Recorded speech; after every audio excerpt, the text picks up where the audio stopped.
Great first touch here by Bondurant. She could be in here against Libby Beza. Was off her line. She did well to cut off the angle and force the shot to go wide from Bondurant. Very good goalkeeping from Libby Beza. Boyle went to ground. Allen tried to continue. He's done well here, Allen. Allen into the penalty area. He goes down. Is that a penalty? Yes, it is. Drexel have a penalty and a chance to win the match from the spot. Throw in here deep in the St. Joe's half. Ebbison trying to hold this up against Grana by the corner flag. Ebbison drags his way free. He's into the penalty area. Ebbison, 3-2. He does mark his senior day with a goal.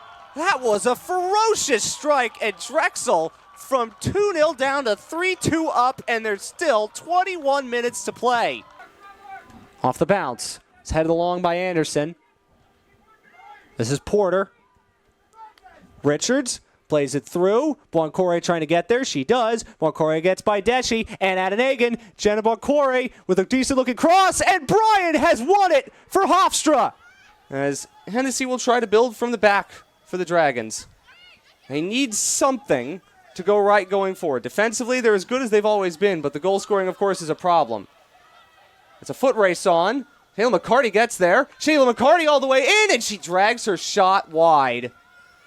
That is a chance that Drexel has to take. McCarty, after a bit of confusion from the UNCW defense, they're not a bad defense themselves. They are not too far behind Drexel in giving up goals per game. But that was a chance that Shayla McCarty, who has 5 goals on the season, absolutely needs to take, and she'll probably tell you that. And now Katie Broderick, the senior from Spencerport, New York's played to start at every game. Her record's 6-1. As Campbell ended up winning that header. Tara Pack tried to settle it down for the Seahawks. Down the line, as Heckenberg's going to get there first. Wants to let that roll out. It now does for a throw-in for the Dragons. Thinking from left to right.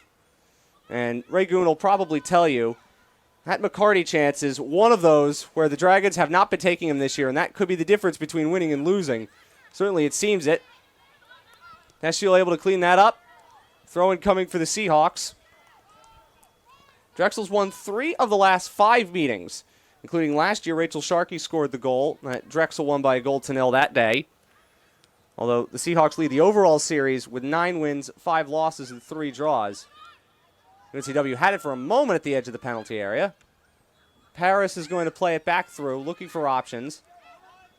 This is Marissa Vincent, sophomore from Columbia, Maryland, played to start in every game.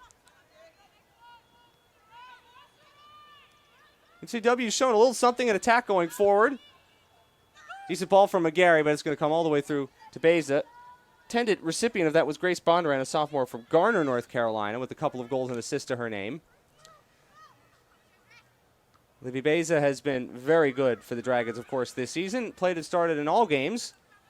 It's Campbell trying to hold up play there against Bally Edwards, a junior from Wilmington, North Carolina, so she didn't go too far to apply her college soccer trade. That's hit into the stands for another Drexel throw-in. He's played about 5 minutes. Drexel's already had one good chance. There's Shayla McCarty that she didn't take. Campbell trying to play it through. Seahawks get it clear.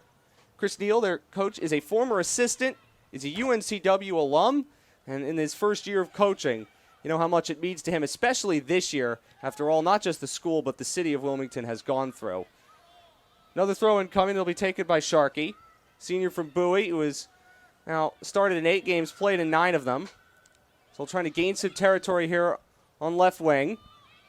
Sharkey trying to play it off the bounce to get it to the turn, but smuggled clear by the Seahawks. Did very well to do that. Hennessy was a clever touch, actually, to break the pressure. That's Klingensmith. Now it's Leddens trying to find Shea Tomlinson, busting her lungs all the way up. Now it's going to go out for a goal kick here. Good work again defensively by McLaughlin to usher that out for the Seahawks. Katie Broderick, who's played to start every game, but she has a deputy. It's Sydney Schneider, who has played in 6 games, actually has a 1-2 record herself, but Schneider is unavailable for UNCW Day for a very good reason. She is part of the Jamaica team at the CONCACAF Women's Championships, who will be trying to qualify for the World Cup. Their first game is tomorrow. Her grandparents and her mother are both natives of Jamaica, so she will have a chance to try to take Jamaica to a World Cup. The Jamaica women have never been, and the men have only been once. So good luck to her, of course. U.S. women are playing in about an hour and a half, starting their World Cup qualifying campaign. Campbell trying to hold this up, having a little bit of trouble doing so. Confusion in midfield picked up by McGarry, and her pass was a little bit overcooked. Good calm defending again from Kira Hennessy.